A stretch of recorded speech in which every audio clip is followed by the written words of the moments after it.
y en el trabajo de investigación de campo y epidemiológico pueda llegar a la gente y pueda hacer parte de las herramientas con las que se cuente para realmente pues construir una sociedad basada en el conocimiento. Entonces, pensando en eso, yo quiero que me cuenten si están ya viendo mi pantalla. Nosotros pues hemos trabajado fuertemente en el desarrollo de esta semana y al mismo tiempo yo recibí la invitación de Andrea y me pareció perfecto que fuera en el marco de esta época donde estamos tratando pues de hacer divulgación como una semana representativa dentro del año. Yo tengo este tema que me pareció que era un tema que podía caber en este miércoles y pues voy a compartirlo con ustedes. Realmente el hecho de que yo haya titulado la conferencia Cerebro Maquiavélico, Neurobiología de la Psicopatía, pues realmente es un título que es un poco como para que suene bonito, porque la charla pues, se va a centrar más en lo que es la neurobiología de la psicopatía que en el estudio de la maldad per se. El estudio de la maldad pues no es un objeto de estudio de las neurociencias y además pues implica unas variables que son complejísimas porque pues se puede mirar desde cualquier perspectiva, desde una perspectiva política, desde una perspectiva sociológica, desde una perspectiva filosófica, donde ya las maneras de abordarlo se agravan, se complejizan, eh, porque habría que partir pues de cada uno de los principios de cada uno de estos saberes. En el caso, por ejemplo, de la filosofía, tendríamos que pensarnos si abordáramos el tema, si vamos a hablar de una sociedad moral, amoral, ¿sí? O si vamos a trabajar desde una moral absoluta o una moral relativa, donde, digamos, en la moral absoluta todo el bien y el mal están impuestos desde afuera por precisamente determinantes que son absolutos, ¿no? Y en el caso de la moral relativa, pues tendríamos que pensar en los contextos y en las variaciones que cada una de las sociedades y las formas como nosotros coexistimos determinan esa maldad o esa bondad en ese sistema binario, pues, de propuesta sobre la conducta humana que se tiene desde algunas áreas del conocimiento. Y bueno, si esa moral la sociedad, pues no tendría objeto porque el bien y el mal no existirían. Entonces, dada la complejidad del tema, yo creo que una de las cosas que a veces me hace sentir un poco bien, de ahora que ando por el lado de las humanidades, es pensar en que las neurociencias de pronto son reduccionistas y eso me ayuda un poco a ubicarme en un determinado punto que claramente no va a explicar el todo, sí, porque esas visiones reduccionistas que provee la ciencia son visiones precisamente que solo son analizables en contextos determinados, con unas variables controladas, pero sirven como un punto de partida para que uno pueda después extrapolar todo ese conocimiento que generamos en ciencia hacia la vida misma. Y ese es el sentido de semanas como estas, ¿sí? Donde vamos a abordar este tema, que lo vamos a abordar más desde la perspectiva neurobiológica. Para la identificación de este tema desde la perspectiva neurobiológica hay antecedentes, es decir, la neurociencia no ha sido, obviamente, como les decía ahorita, la primera que se ha interesado por abordar la psicopatía ni la maldad en general, o lo que se podría llamar así, ¿sí? Sino que de forma previa, pues hay estudios psicológicos que son como las miradas que a mí más me atraen, ¿sí? Previas a las neurociencias, donde se ha hablado de algo que se conoce como el factor oscuro de la personalidad, ¿sí? The Dark Factor. Y se propone, después de una serie de estudios y objetivaciones psicométricas, como de establecer pruebas o hacerle cuestionarios a grupos grandes de personas, ¿sí? Como hay algunos eh, puntos específicos de la personalidad que pueden estar vinculados con eso que se podría extrapolar, ¿cierto? De forma amplia al concepto de maldad. ¿Sí? Entonces, la maldad es un problema conceptual, pero hay algunas aproximaciones que nos pueden ir orientando hacia el tema que vamos a hablar hoy de forma particular. Y una de esas, pues, es la psicología. Dentro de ese factor de lo que se ha escrito, pues, en la literatura, tiene que ver con características como el egoísmo, que es ese interés desmedido en los procesos personales, ¿sí? O el narcisismo, que implica no solamente esa mirada, sino también eh, el sentir en algún momento que mis derechos, ¿sí? Son diferentes, o superiores a los de otras personas, y eso conductualmente pues tiene unas implicaciones bastante serias en la forma como me desenvuelvo socialmente. El maquiavelismo, ya que le puse el título a la charla de esta forma, realmente se ha siempre trabajado más dentro de estos estudios del factor D en relación con esas posibilidades de manipulación que se pueden ejercer sobre otros, ¿sí? Para lograr lo que se quiere obtener de las personas, ¿sí? Y está el sadismo, que es la capacidad de disfrutar del sufrimiento de otras personas, y el resentimiento, que es la posibilidad de hacerle daños a otras personas, generalmente, aunque me pueda hacer daño a mí misma, ¿sí? Y por asuntos que suelen tener que ver con venganzas, con retaliaciones. Entonces, pues también se considera un core de este factor oscuro. Dentro de esas descripciones que se hacen del factor oscuro está la psicopatía en la psicología, ¿sí? Y la psicopatía pues se describió clásicamente como una carencia de empatía que estaba asociada a un incremento en la impulsividad. Entonces, esa disminución en los procesos de transferencia corporal y mental, de procesos de mentalización y corporización en relación con la otredad, ¿sí? Me cuesta, ¿sí? Comprender eso, pero aparte de eso, tengo un incremento en la impulsividad que me lleva, en los casos de la psicopatía no exitosa, que vamos a definir un poquito más adelante, ¿sí? A tener un aumento de estas conductas, que son conductas que se conocen como conductas violentas explícitas. Entonces, vamos a enfocarnos un poco hacia allá, vamos a mirar cuáles han sido los primeros estudios que han tratado de mirar como nuestras tendencias conductuales en relación con este core de las conductas. Entonces, otro de los antecedentes, aparte pues, de lo que se ha hecho en cuanto a la determinación de algunas características de la personalidad que pueden influir como el factor oscuro, han sido los estudios de observancia de normas ciudadanas. Para mí este es un antecedente importante antes de entrar a hablar directamente de la psicopatía, porque digamos que sentó un cambio de paradigma en la forma como se estudiaban los fenómenos. Gran parte de esto comenzó en los Países Bajos y uno de los estudios más importantes que se publicó al respecto fue el estudio de Kaiser en el año 2008, publicado en Science, donde ellos hicieron pues un estudio ciudadano en el cual específicamente en Groningen. Ellos eran investigadores psicólogos sociales de la Universidad de Groningen. Ellos hicieron una observación de algunos contextos dentro de las urbes, ¿sí? Que tenían disponibles, a las que tenían acceso, y comenzaron a utilizar los sistemas de videovigilancia que en esa época pues estaban, digamos, aprovechándose para hacer este tipo de estudios observacionales, donde ellos miraban a la salida de los centros comerciales y a la salida de los lugares donde venden pues, la comida de los supermercados, miraban con estas cámaras de videovigilancia a la población, cómo era su comportamiento. Y establecían unos contextos donde había unos letreros que decían, bueno, prohibido aquí tirar papeles, prohibido aquí rayar las paredes, y como una serie de normas ciudadanas que debían ser observadas por la población que se acercara a esos contextos. Entonces, generaban ambientes que cambiaban semana a semana. Había una semana donde el ambiente era un ambiente que aparentaba, que uno podía asumir como un ambiente donde se observaban las normas.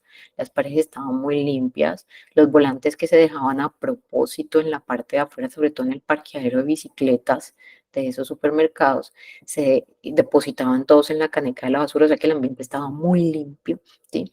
Y bajo ese contexto, donde las claves condicionadas que se extraían del ambiente eran claves que indicaban que la mayoría de las personas estaban siguiendo las normas, pues resulta que quienes llegaban al supermercado optaban en su mayoría por seguirlas.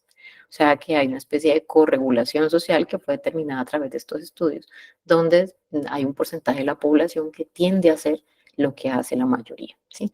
Casi siempre hay un 20% de personas, según estos estudios, o en el marco de estos estudios que se replicaron en varias ciudades, que siempre sigue las normas. Y hay un 20% de personas que no las siguen. Pero lo que se mueve en la mitad de esos dos, ese gran porcentaje de la población restante, parece moverse dependiendo de la extracción de claves contextuales que puedan indicar si hay o no seguimiento de normas de la mayoría de la población. Creo que ese fue como el dato más importante que surgió de estos primeros estudios de observancia de normas ciudadanas.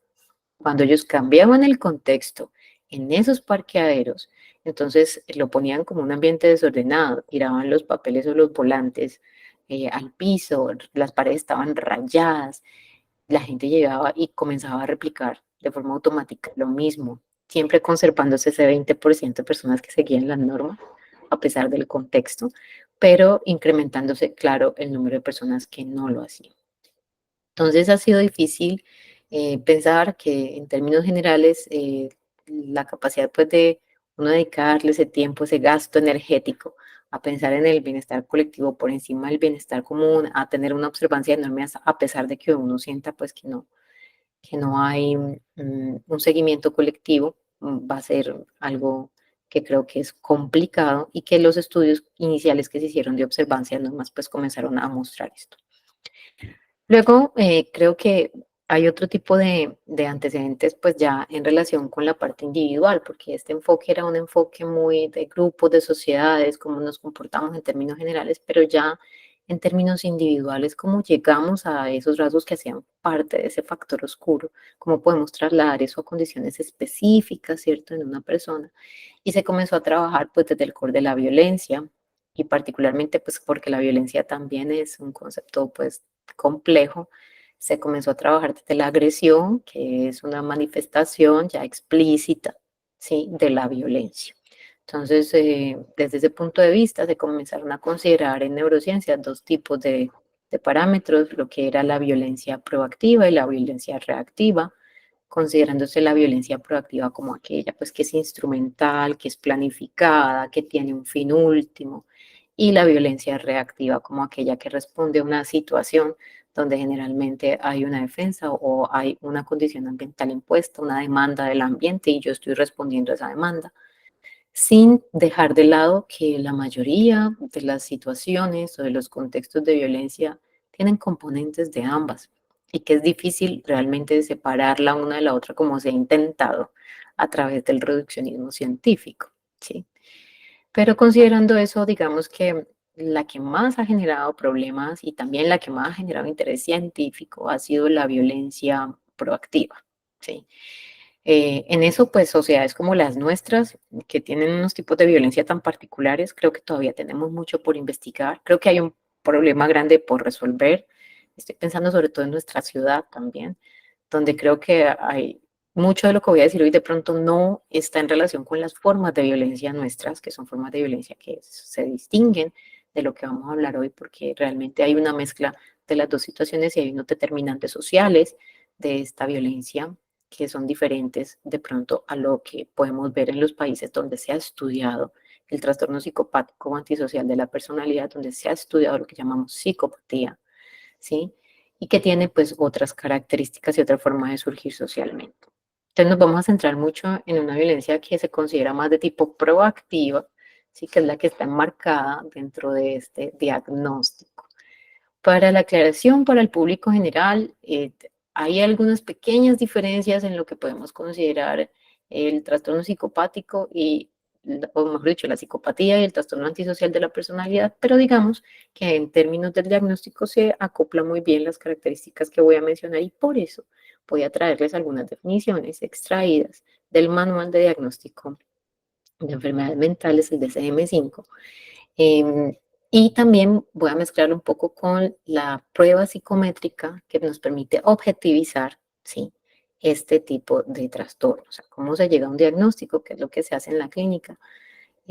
Realmente, pues les cuento un poco de la historia. Este tipo de objetivación o de manera, pues, de diagnosticar de una forma ya más estricta la psicopatía se modificó a partir de los estudios de un señor de apellido Klicklin, quien fue quien describió las primeras características y a partir de su trabajo de investigación y con estudios posteriores revisados por otros investigadores, se creó lo que se llama la escala PCLR de Hare, que permite entonces la objetivación y el diagnóstico y el abordaje inicial de la psicopatía como tal.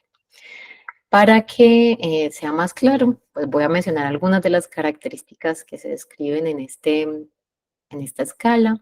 donde se habla de una persona que suele tener una buena inteligencia.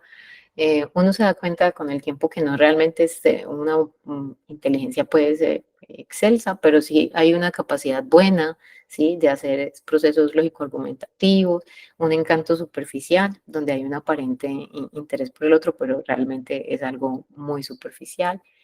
Y una característica de ausencia de nerviosismo, temor o preocupaciones, incluso en contextos que generalmente generan inputs o entradas que pueden disparar fenómenos de ansiedad o de preocupación, pues eso aquí tiende a estar disminuido.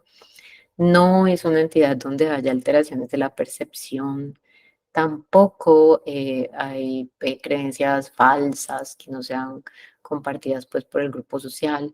O sea, podemos dejar por fuera o descartar, ¿sí? Los fenómenos centrales de otras entidades psiquiátricas que están bien determinados. Aquí no, aquí parece que hay una conservación de esa capacidad de comportarse. No necesariamente hay una desorganización de la conducta que sea evidente, ¿sí? Para las personas que los rodean. Pero lo que sí tiende a haber es como una tendencia a la manipulación de otras personas y por lo tanto una tendencia pues a engañar, a mentir, ¿cierto? A que haya falsedad en la forma de relacionamiento que se tiene desde la psicopatía. Hay un core que tiene que ver con esto y hay otro que tiene que ver con las conductas antisociales. Entonces hay algo más explícito en el actuar, que es precisamente cómo yo rompo eso que mencionábamos hace un rato, que es esa observancia de normas. No estoy interesado o interesado en la observancia de normas y puedo pasar fácilmente o transgredir sin justificación alguna, pues esto que parecería que regula pues nuestra viabilidad social, ¿no? Entonces no estoy interesada en la observación de normas de ningún tipo. Hay un egocentrismo, hay un egocentrismo alto, y todos estos desórdenes se pueden traducir, estos problemas de conducta se pueden traducir en la dificultad para tener un plan de vida que pueda tener un desenlace o después del cual yo me haya hecho una representación de metas, como suele pasar, luego las elecciones y luego cumpla con los objetivos, pues probablemente esto va a ser difícil de lograr si está presente este trastorno antisocial de de la personalidad. En los manuales y en la escala PCLR se describen otras cosas como la dificultad para aprender de la experiencia, la incapacidad para amar, pobreza en relaciones y la conducta extravagante bajo cualquier psicotrópico, realmente no solamente bajo el alcohol, sino bajo cualquier psicotrópico. Voy a poner aquí el puntero para ahorita señalar. Bueno, entonces, una vez descrito pues la entidad, digamos, a la que nos vamos a enfrentar el día de hoy o de la que vamos a hablar un poquito, me gustaría contar algo de la historia, como esta entidad se encontró con las ciencias biomédicas, ¿sí? Entonces, en la historia de la psiquiatría, que tiene muchos episodios, pues, eh, digamos que estuvieron distanciados un poco de lo que fueron las ciencias biomédicas, uno de los momentos o lugares donde hubo un encuentro que yo considero fundamental y que comenzó a cambiar esta perspectiva fue en el año de 1990, cuando un grupo de genetistas de la Universidad de Utrecht, ¿sí? Realizaron unos estudios en una familia que se caracterizaba por violencia desmedida. Entonces, esta es una familia grande, eran unos 8 individuos los que entraron a este estudio. Los hombres de la familia tenían antecedentes penales, todos habían entrado en algún momento, ¿cierto? Algunos estaban condenados y otros estaban constantemente en procesos eh, de este tipo penal en relación con delitos como violación, piromanía, violencia, agresión, sí, física a otras personas, robos. Entonces era una conducta pues que era reincidente por la cual algunos ya estaban condenados y esto llamó mucho la atención pues de los investigadores del Hospital de Utrecht, donde lo que hicieron fue comenzar a hacer los análisis genéticos para tratar de mirar qué podía pasar. Las mujeres de la familia también tenían conductas violentas, ¿sí? Había agresividad, pero no estaban penalizadas, no estaban, digamos, en seguimiento, parece que pues era un poco menor o había otras formas de violencia, ¿sí? Entonces se le hizo igual el análisis a todos y lo que se encontró fue algo que cambió la historia de la psiquiatría y que fue la mutación en el gen que codifica para la monominoxidasa tipo A. ¿Sí? La monominoxidasa tipo A es una enzima, o sea, es una molécula, ¿sí?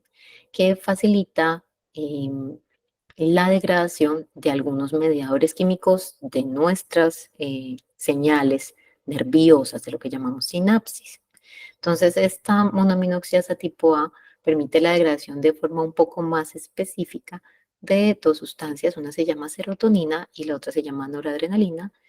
La serotonina se ha visto involucrada con muchos procesos conductuales, sobre todo como una aliviadora en los contextos de agresividad, ¿sí? Media una parte contextual de estos fenómenos, y también está muy relacionada con lo que son las praxias, o sea, influye fuertemente, ¿sí? En la capacidad de autocuidado, autolimpieza, mantenimiento de orden alrededor, en todo lo que es la capacidad de acción o de movilización a acción, en el mismo lenguaje. Entonces, digamos que su acción es amplia porque sus receptores están distribuidos casi que por todo el sistema de forma diferencial según el subtipo, pero digamos que es una sustancia que tiene una importancia en los aspectos conductuales que nos lleva mucho a pensar en estos procesos de socialización. Y la noradrenalina es una sustancia que se ha relacionado, por otro lado, con procesos de alertamiento, de atención, que también son determinantes para este caso de la conducta. Para procesos, por ejemplo, como el destacar algunos estímulos del medio, ¿sí? Para procesos de no solamente de entrar en la vigilia, sino de ganar, tener una ganancia sobre los procesos que estamos experimentando, pudiendo dividir las capacidades de procesar intrapsíquicamente y diferenciarlo de lo que estamos viendo por fuera. Entonces, la influencia de la noradrenalina es un poco más anterior en nuestro cerebro y está relacionada pues con cosas que también son determinantes en la conducta. Entonces, el tener mutado, en este caso era una mutación, o sea, un cambio o una alteración en el genoma que llevaba a una pérdida de función de esa monoaminoxidasa tipo A. Y esa pérdida de función de la monoaminoxidasa tipo A generaba una destrucción en el caso puntual de esa familia, ¿sí? Que pues tenía esto desde que nacieron. Entonces, en el caso puntual de esta familia llevaba a una destrucción, a una implosión de esos dos sistemas, de la serotonina y de la noradrenalina, que terminaban afectando fuertemente su conducta. Entonces, este fue un primer paso. Obviamente, pues esto era aplicable y se podía concluir este vínculo genética ambiente en esta familia de manera puntual porque tenían la mutación. El asunto, pues, es que esto no era trasladable a todo el mundo. No podía pensar que porque había una familia que tenía una mutación, entonces, básicamente yo podía explicar los problemas de conducta o la aparición de psicopatía para la cual calificaban todos los miembros de esta familia. Yo no lo podía trasladar a la población general, porque aquí había un asunto genético puntual, un daño físico en el genoma. ¿Sí? Pero lo que sí es muy importante es que esto sirvió como un punto de partida para comenzar a hacer análisis funcionales de esa monoaminoxidasa tipo A y su influencia desde perspectivas que no implicaran el daño del gen, sino alteraciones en la forma como ese gen se copia, como ese gen se traduce, ¿sí? El genoma es como la original en una máquina de producción, pero a partir de él se sacan copias todo el tiempo, que finalmente son las que trabajan en el mundo celular. Entonces, esos procesos de transcripción y luego de traducción para convertir esa información original finalmente en proteínas, por ejemplo, podía también verse alterado. ¿Sí? Y eso tiene o recibe mucha influencia de factores ambientales. Lo ecológico, lo que llamamos el mundo alrededor, las características de nuestro organismo y de las células nuestras, los procesos a los que se vean sometidas ellas, pues van a ser determinantes en que yo pueda tener una expresión de mi producto a partir de ese gen que me lleve a integrarlo en una función que llamemos típica, ¿sí? O no. Entonces se comenzaron a hacer otro tipo de análisis y esos análisis permitieron demostrar que la monominoxidasa A tiene dos variantes alélicas. Hacia el año 2002, ya pues unos 10 años después, se estableció que hay una variante de la monominoxidasa tipo A que porta el 35% de la población aproximadamente y que está en relación o acarrea una expresión ineficiente, una acción ineficiente de la enzima. Y hay otra variante que la tiene alrededor del 65% de la población que acarrea una producción eficiente de la enzima. Y esa producción eficiente parece que es un factor protector, ¿sí?, frente a la aparición de estos fenómenos. Entonces, ¿cómo se dieron cuenta? Pues ya sabíamos que esas dos variantes alélicas existían. Entonces, en este tiempo, alrededor de este año, en el año 2002, este señor Abraham Caspi, con un grupo, ellos eran entre británicos y neozelandeses, comenzaron entre varios investigadores a plantear un estudio porque se iba a hacer una intervención de salud pública en un poblado llamado Dunedin de Nueva Zelanda, donde iban a intervenir 1.037 niños de 3 años de edad. Y esos 1.037 niños iban a ser seguidos, ¿sí?, hasta sus 26 años de edad. Cada 3 años se les iban a aplicar pruebas psicométricas para hacer otro tipo de análisis. Ese estudio se aprovechó para hacer no solamente el análisis de las variantes alélicas de la monominoxidasa tipo A, sino correlacionar eso con las pruebas psicométricas. Entonces, allí se comenzaron a hacer los análisis a lo largo del desarrollo de los niños para mirar los rasgos de conductas antisociales y la aproximación hacia psicopatía. Creo que ha sido pues uno de los estudios más importantes al respecto porque en ese momento ya se consideraba el abuso, el maltrato, la negligencia, bueno, cualquier forma de violencia infantil como uno de los factores de riesgos más importantes para el desarrollo de psicopatía. En ese momento ya se sabía eso, sí había estudios previos que lo habían mostrado y entonces se vio que esto hacía como una especie de sinergia con el hecho de tener la variante que acarreaba la expresión no eficiente de la monoaminoxidasa. O sea, que si yo era una persona que había sufrido maltrato, negligencia, violencia, abuso en la infancia y adicionalmente tenía esta versión ineficiente, mi riesgo con respecto a la población general, ¿sí?, de tener o de convertirme en alguien que pudiera dar positivo para las pruebas de psicopatía, para la escala, pues eran más altos. Entonces, eso fue uno de los estudios que yo creo que han sido más grandes y que han marcado el antecedente en cómo relacionamos todo esto que pasa genética, genómicamente con la conducta, ¿sí? Cómo podemos vincular estos aspectos moleculares con la conducta. Obviamente, pues la monoaminoxidasa tipo A no es la única molécula que se ha relacionado. La neuroquímica cerebral tiene un grado de complejidad altísimo. Es difícil generar atributos a un solo aspecto molecular del ser, ¿sí?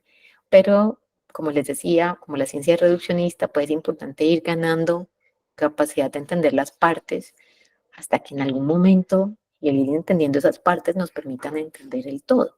Entonces, esto es un aporte que a mí me parece valiosísimo. Hay otros estudios que se han hecho en dopamina, que tienen que ver más con saliencia, ¿sí? Hay estudios que se han hecho en vasopresina, en oxitocina, que son moléculas muy relacionadas con la generación de vínculos entre humanos y en otras especies.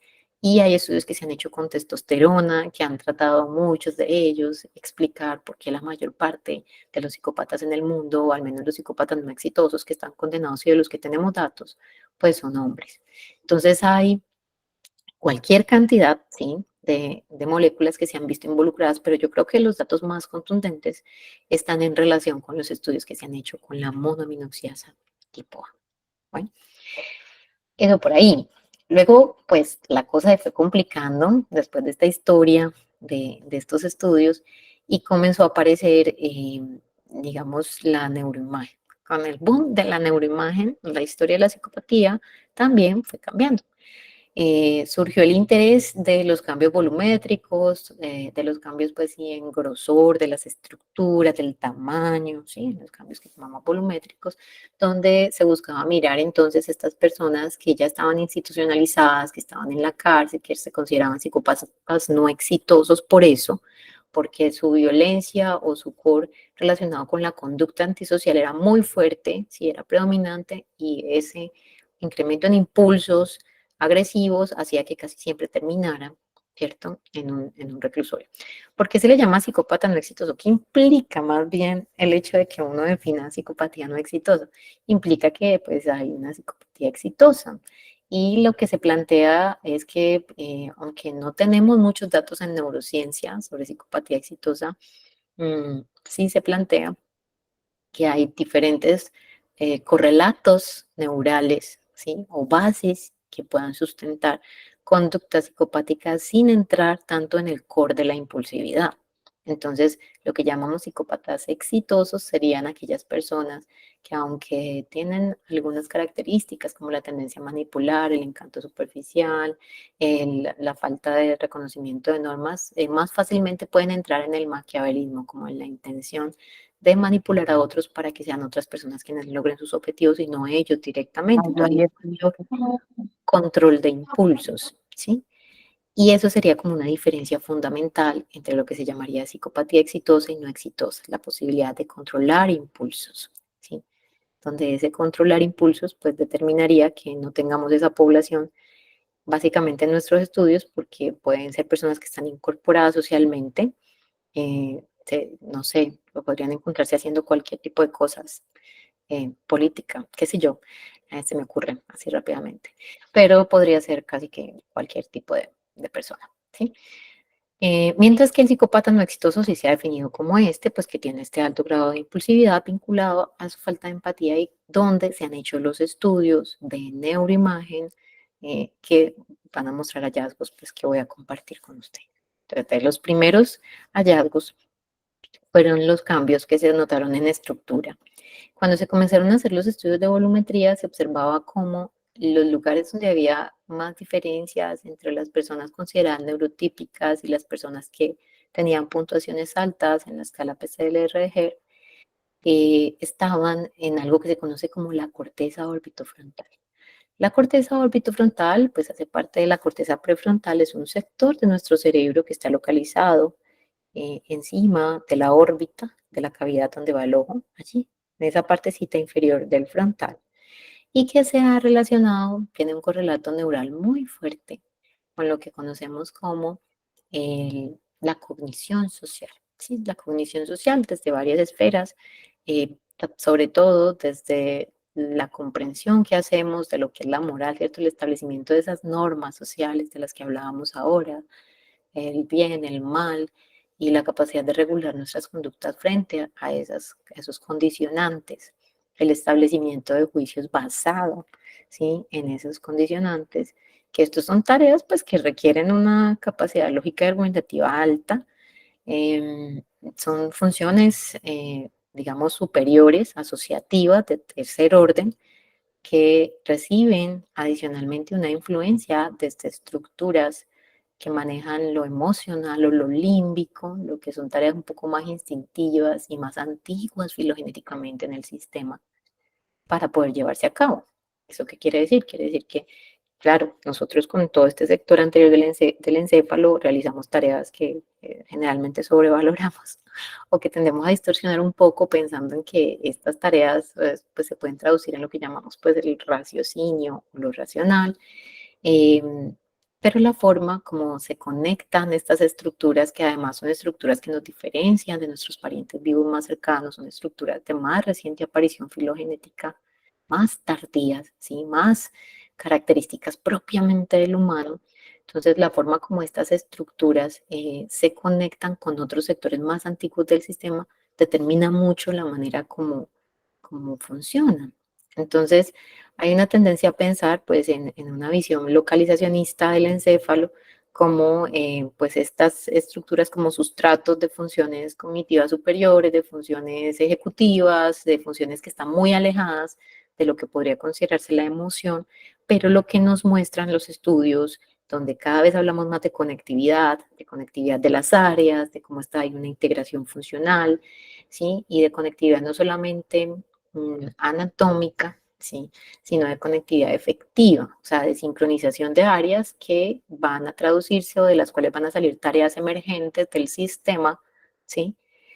Obviamente yo a veces tengo la tendencia a a darle atributos psicológicos a algunas partes del cerebro, eso es muy propio de los anatomistas, pero realmente pues yo sé que realmente el producto emergente es de animal completo, sí, es de todo el ser, pero digamos, para explicarlo aquí más fácil, uno tiende a atribuirle algunas tareas a algunos sectores y a otros otras, cuando realmente esas tareas dependen de la conectividad de muchas partes.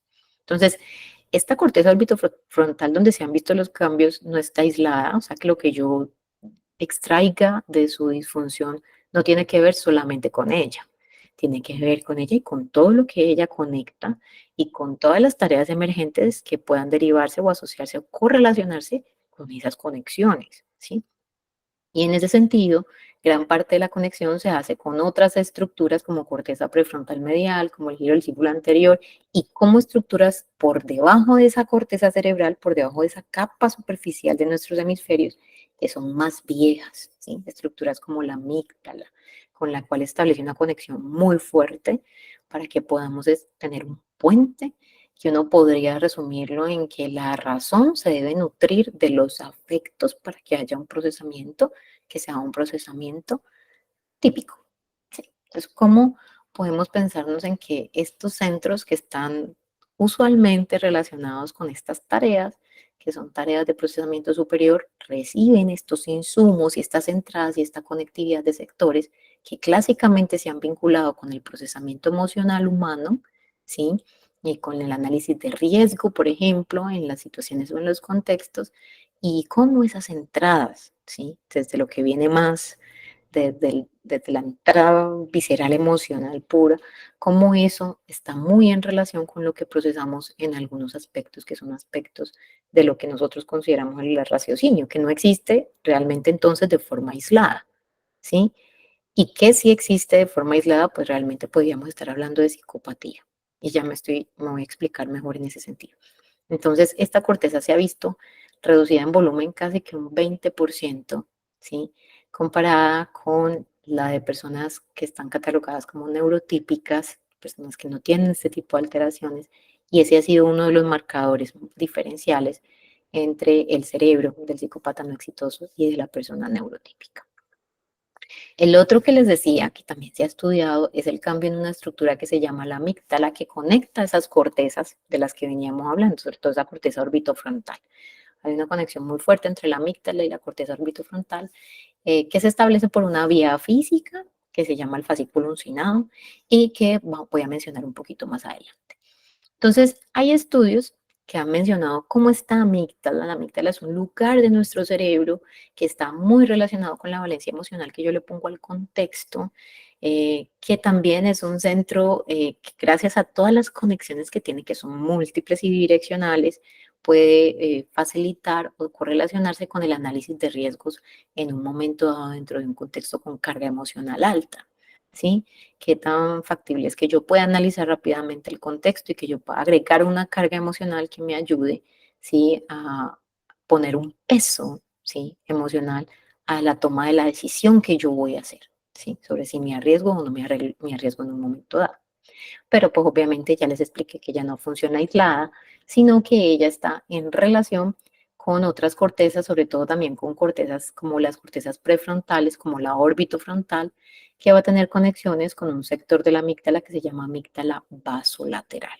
Entonces ahí estaríamos pensando en un centro donde estábamos trabajando todo lo de juicio, toma de decisiones, cognición social, conectando de entrada a esta amígdala, que es donde yo voy a tener la activación frente al análisis contextual, al análisis de los rostros de quienes me rodean, en el caso de la interacción social, ¿cierto? La cognición social, y al análisis del riesgo-beneficio de las situaciones. ¿Para qué se hace? Se hace porque luego la amígdala, una vez recibe eso en su sector vasolateral, genera unas vías de salida a través de otros sectores, como el cortical y como el central, que van a influir sobre vías de salida, sobre otros sectores del sistema nervioso, como el tallo cerebral, y todos los núcleos que tenemos al interior, como la médula espinal, ¿sí? Y finalmente van a impactar el sistema nervioso incluso autónomo, generando cambios, ¿sí? Que van a determinar cómo yo voy a responder frente al contexto y a las demandas que el contexto me plantea. Entonces, lo que quiero decir es que, claro, yo puedo hacer un análisis desde esa cognición social del proceso, pero la amígdala es un catalizador que luego va a generar el impulso, la salida, ¿sí? Y en psicopatía lo que se ha visto es que todo lo que es el núcleo basolateral, que es por donde yo recibo la información de la corteza orbitofrontal y de otras cortezas, está reducido, ¿sí? Volumétricamente, ¿sí? Reducido. Y en cambio, el núcleo cortical está incrementado, o sea, la salida. Y esto, pues, digamos, de forma reduccionista, que uno se alegra, pero después uno se complica cuando lo piensa más a fondo, pero de forma reduccionista, eh, nos podría explicar o podría correlacionarse con, con la disminución, ¿sí? De enlazar ese procesamiento que yo hago cortical de la corteza orbitofrontal en análisis de cognición social con mis impulsos, con mis impulsos. Y eso lo ve uno mucho en psicopatía, cómo está preservado todo el componente de pensarse, las situaciones, los procesos de mentalización y de traslado desde la mentalización a situaciones humanas están preservados, pero no hay otro tipo de transferencias. Por ejemplo, no hay corporización, ¿sí? No hay esa transferencia de la corporeidad del otro a la mía, que es algo que quiero ahondar en un tiempo determinado. Y sí hay una impulsividad, pero esa impulsividad está disociada, ¿sí? De ese procesamiento que nosotros pues, mal llamamos racional. Entonces allí es donde yo les decía, es como esa razón no nutrida por el afecto, ¿sí? Que va a generar unos cambios que son importantes en términos conductuales. Lo más interesante es que estos estudios han mostrado que estos cambios en la amígdala se asocian, ¿sí? O han mostrado asociación estadística con variantes de la MAOA, ¿sí? Que los cambios volumétricos están en relación con las variantes de la MAOA y si yo soy portador de la variante que acarrea una función ineficiente, voy a tener más acentuados estos cambios amigdalinos, ¿sí? Entonces estos estudios pues son interesantes y adicionalmente también están mostrando un vínculo con los rasgos psicopáticos y la acentuación. O sea, entre mayor sea el rasgo psicopático, mayor son los cambios volumétricos. Durante mucho tiempo, creo que la presentación se me detuvo ya. ¿Me están escuchando? Sí, sí se Ah, escucha. bueno. Ya. Gracias. Durante mucho tiempo, pues la ciencia de trabajo, eso todavía se trabaja desde un punto de vista estructural, pero pues ustedes saben que hemos ganado un montón con los trabajos observacionales. Desde la aparición de la resonancia magnética funcional, pues ha habido un cambio en la forma de ver el cerebro, de enfrentarlo a unas dinámicas, de ponerle unas tareas para verlo en vivo. Para mí cada técnica tiene su ventaja, es muy chévere, a mí me gusta mucho la ciencia básica y me gusta mucho las ciencias que me explican mecanismos, ¿sí? Eh,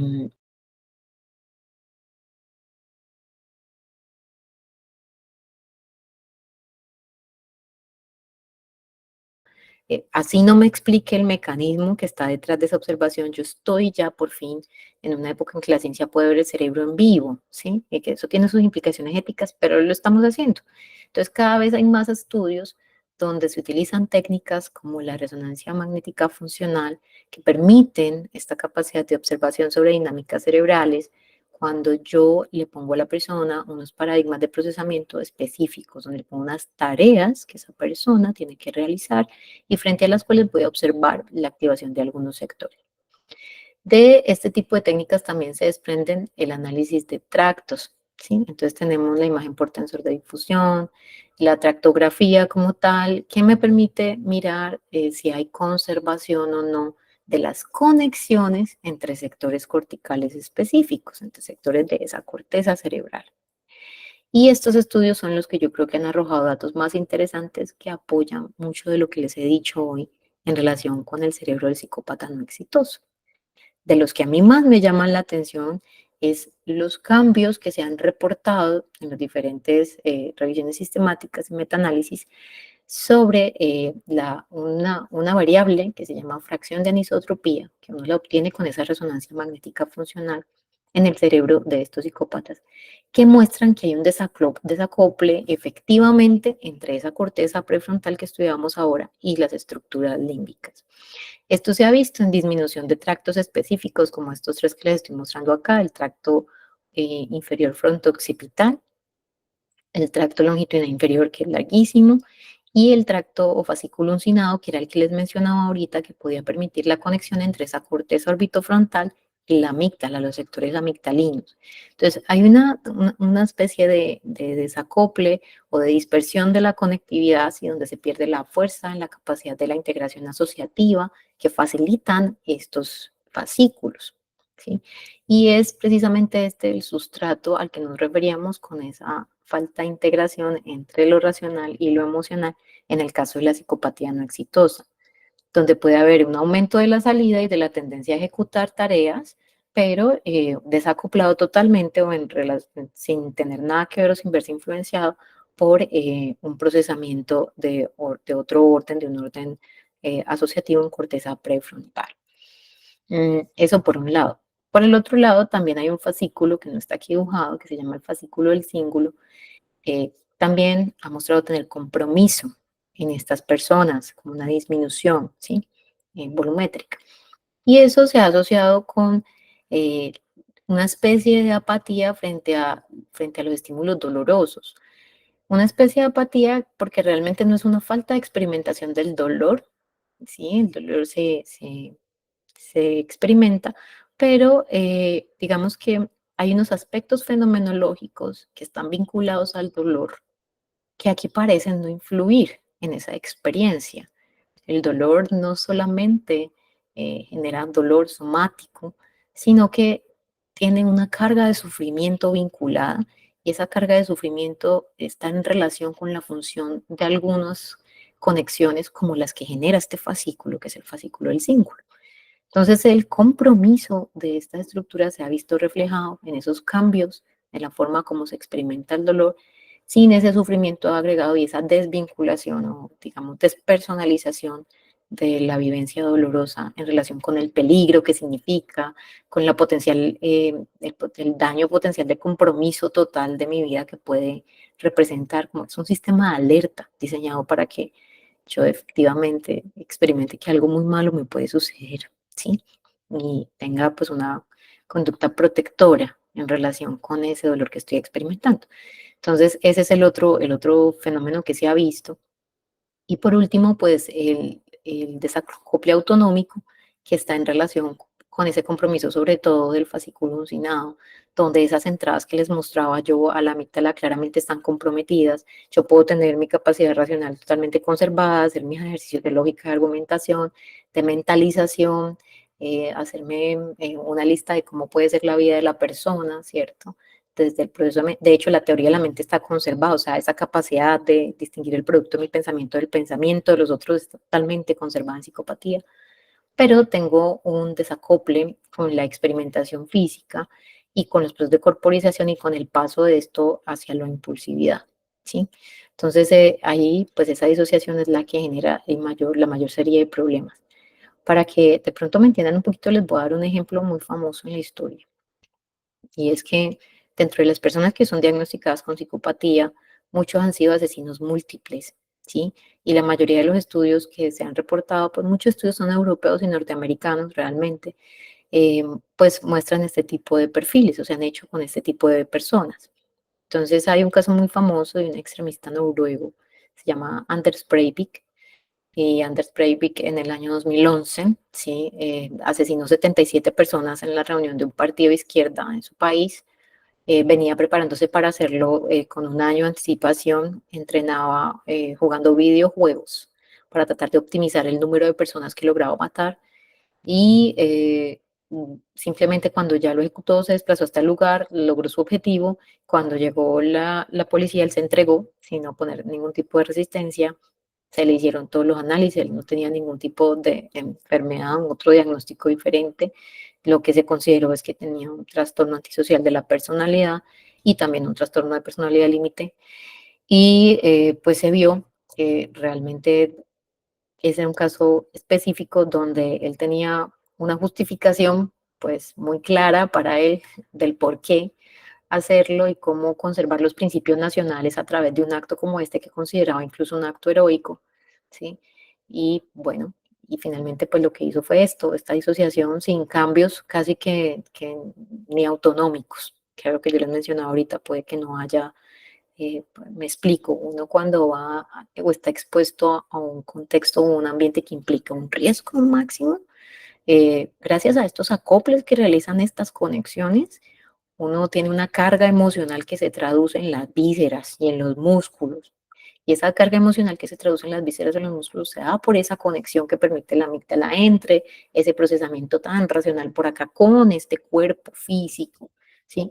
Que permite pues que yo tenga sudoración, piloerección, taquicardia y unas respuestas frente a esa situación estresante, frente a esa demanda, ¿sí? Y el riesgo que implica la situación. Y esto no se ve en la psicopatía.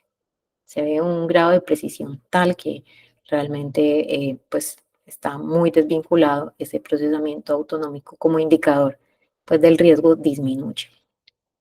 Bueno, entonces, para terminar, ¿qué podemos concluir de todo esto? Hay otros estudios de los que yo quisiera hablar muy brevemente, pero que me gustan mucho, y son los estudios donde ya se han buscado soluciones, ¿sí? Entonces, por ejemplo, hay gente en estos mismos países, ¿sí? eh, mm, que ha estado trabajando en algo que se llaman protocolos de empatización carcelarios. Y estos protocolos de empatización han mostrado que en personas que generalmente son asesinos múltiples, tienen diagnóstico de psicopatía, están institucionalizados y se someten a estos protocolos de empatización, pueden mejorar la relación para dentro de eso que nosotros llamamos la corporización. O sea, puede comenzar a acercar a estas personas porque son protocolos que implican el contacto físico progresivo, que implican el mejoramiento de la relación con el propio cuerpo, ¿sí? El aumento de la conciencia corporal, que implican técnicas y terapias que pueden llevar a una mejora en la forma como yo hago control sensorial del aumento de la fuerza, porque eso también está alterado, o sea, como yo puedo darme cuenta que algo duele y agregarle esto que yo les decía, que era, esto puede generar daño, es de alarma, que al final es lo que nos previene de hacerle daño a otra persona. Entonces, ¿cómo la mejora a través de el enfoque en estos protocolos de empatización? Bueno, de pronto hay algo que no estoy diciendo y es que nosotros tenemos un poco mal representado el concepto de empatía, ¿no? Que está además como que pues ampliamente distribuido, un poco vulgarizado, pero realmente neurobiológicamente la empatía es un proceso selectivo, o sea, la empatía se entiende, hay empatía cognitiva, empatía afectiva, la cognitiva es la que tiene que ver con la mentalización, que en esa, digamos, las personas que tienen diagnóstico de psicopatía no tienen problema. El sustrato neural de eso es la teoría de la mente, donde yo me puedo hacer representaciones de la existencia del otro y de sus posibles formas de funcionamiento en el mundo, ¿sí? Como cuando yo me leo una novela y puedo darme una idea de que es justo, injusto, que estuvo bien, que estuvo mal, ¿sí? Bueno, yo me puedo formular cosas sobre la vida humana a través de esos procesos que no tienen tanto que ver con el cuerpo, sino con el proceso de mentalización. Y hay otro core dentro de la neurobiología que es la empatía afectiva. Y esa empatía afectiva es la que está directamente vinculada a los procesos de corporización, pero depende mucho de la exposición que haya tenido el individuo. Entonces, en esa exposición, pues obviamente hay un background y eso explica por qué el abuso, el maltrato o la negligencia, cualquier forma de maltrato, son un factor de riesgo para el desarrollo de psicopatía. Entonces, como ese proceso de corporización y de traslado corporal, que tiene unas bases neurales, en mi cerebro se activan unos sectores solo cuando observo que el otro se mueve y cómo se mueve, si se mueve violentamente, si se mueve de una forma suave, si hay una transferencia afectiva en esa forma como el otro se mueve, eso genera procesos en mí que son procesos perceptuales que influyen sobre mi acción. O sea, mi acción no está controlada solamente por mi capacidad volitiva de decidir moverme, sino también por todas esas influencias que yo puedo recibir observacionales. De hecho, las redes que más se activan en resonancia en este tipo de trabajo son las observacionales, ¿sí? Que van a determinar después mis movimientos futuros, ¿sí? Para convertirlos en algo adaptativo en relación con el ambiente. Entonces, moverse implica ver a otros moverse, ver cómo se mueve, y pues eso en el humano está mediado totalmente por lo social, ¿sí? La cultura atraviesa todos esos procesos. y es por eso pues que estos protocolos de empatización buscan es revertir esa forma de acercamiento que tuvieron con el mundo las personas que tienen un diagnóstico de psicopatía. ¿Sí? ¿Cómo puedo, a través de estos protocolos de cambios en esa corporización, en ese acercamiento al otro, generar cambios neurobiológicos que puedan resultar en mejoría, ¿sí? En sus capacidades de empatización, porque todos tenemos capacidades de empatización distintas dependiendo de nuestra exposición. Las personas no son empáticas o no lo son, no. Las personas son empáticas selectivamente, siempre. ¿Sí? El problema no es somos empáticos, es con quién. ¿Sí? Entonces, ¿de qué depende eso? De nuestra exposición. Entonces, lo que se busca es cambiar esa exposición, controlar esa exposición para que esa exposición a otros cuerpos pueda determinar en ellos una mejoría en este proceso. Y eso pues me lleva a mí como un planteamiento final y es, estamos usando adecuadamente pues estas formas de castigo para corregir todos los problemas que tenemos sociales.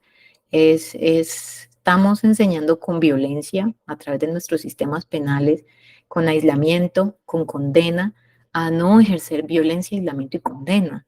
Y yo creo que esa es una pregunta que nos tenemos que hacer porque eso no tiene ningún sentido, al menos no desde las perspectivas neurobiológicas, y creo que genera efectos que pueden ser contraproducentes, ¿sí?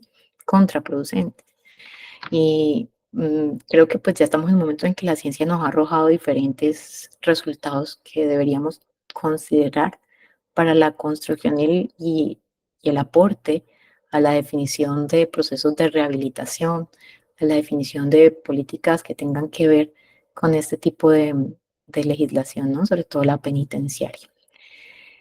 Y una reflexión final en relación con que si todos somos, y todas y todos, y todos somos capaces de la maldad, y yo creería que sí, y yo creería que en distintos grados, que de distintas perspectivas, pero creo que eso nos debería llevar a pensarnos en unidad, a pensarnos como podríamos, siendo parte del problema, dejar de ser definidos por la ofensa que cometemos y pasar a instancias donde pudiéramos trabajar de estos problemas más desde el punto de vista de la rehabilitación y de la corrección, pensando en el bienestar común y poniendo el bienestar de toda la sociedad por encima de ese bienestar personal. Y muchísimas gracias por la atención de todas las personas que escucharon esta charla. Muchas gracias a usted, doctora Lina. Bueno, creo que ya procedemos al espacio de preguntas. En el auditorio, quien quiera hacer algún comentario, sugerencia, pregunta, inquietud.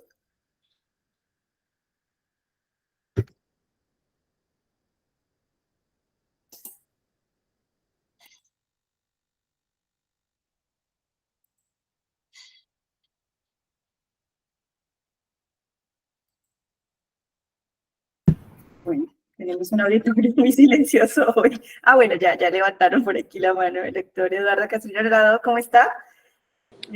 Hola, mucho gusto. ¿Cómo le acaba de ir? Va? Bien, bien. Vea, doctora Lina, simplemente a manera de ejercicio hipotético, imagínense que estemos en un estrado judicial y tenemos a alguien responsable de una serie de transgresiones. Y yo presento la tractografía, más algo de aspectos de neurotransmisores y demás como soporte para explicar la conducta. ¿Hacia dónde vamos? La pregunta es, ¿hacia dónde vamos? La pregunta es, bueno, ¿lo declaro culpable o es, es simplemente la expresión de una serie de aspectos de su genética, de lo que ocurrió en su cerebro y no ocurrió?